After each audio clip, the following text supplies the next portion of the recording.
I don't know if you saw, I don't watch the Sunday shows because usually I'm asleep when they're on. If I'm not asleep, I have some like 9,000 better things to do than watch the Sunday shows. But the Sunday shows are very important, especially in an election cycle like this one. And Chris Wallace on Fox News, Chris Wallace, you may remember 2 weeks ago, he interviewed Donald Trump, and that was the one where Donald Trump said Joe Biden wants to defund the police, and Chris Wallace said, sir, he does not. And Donald Trump said, show me the transcript. And then we had that whole back and forth.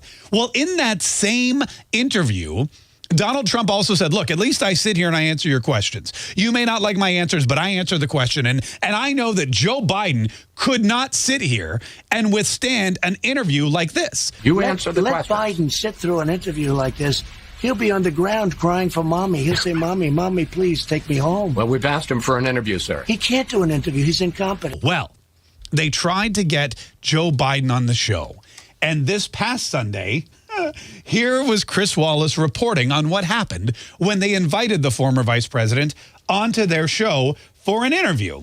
In our interview last week with President Trump, he questioned whether his Democratic opponent, Joe Biden, could handle a similar encounter.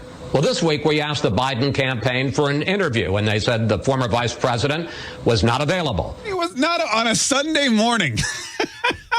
He was not available for an interview. Joe Biden's campaign schedule is just jam-packed. It's so tight. He's got so much nothing to do every single day that he cannot possibly sit down for an interview. Whereas Donald Trump, the leader of the free world, who's battling the coronavirus and battling violence and racial injustice in the police department and protesters and violence and Antifa, and also making sure China doesn't continue to attack us and keeping the rest of the world at bay and fighting global warming and running a re-election campaign. Oh, not to mention boosting the economy and trying to get the 40 million jobs back. Donald Trump has time to sit down with Chris Wallace and let the voters know what he's up to and why he deserves to be reelected.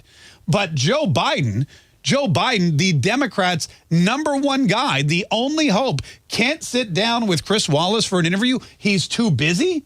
Is that true? I don't want to sit down and talk to Chris Wallace either because, quite frankly, I don't trust the guy as far as I could throw him. When you're running for president, you have the opportunity to sit down with the Fox News Network and give your side of the story and answer your questions. This is something that any and every candidate should jump at the chance to do. And Chris Wallace said, look, we're not done. We'll keep asking every week. Yeah, they're going to keep asking every single week. They're probably going to get the same answer, too, because as we all know, Joe Biden cannot answer questions. He cannot speak extemporaneously. He cannot come up with any kind of cognitive response to any of the problems that are facing America. He can't keep his story straight with that of the Democratic Party. He's not really sure what his agenda is. So doing a live interview, an unscripted interview, doing any kind of event where he can't sit in front of his teleprompter is something that is beneficial to Joe Biden's campaign.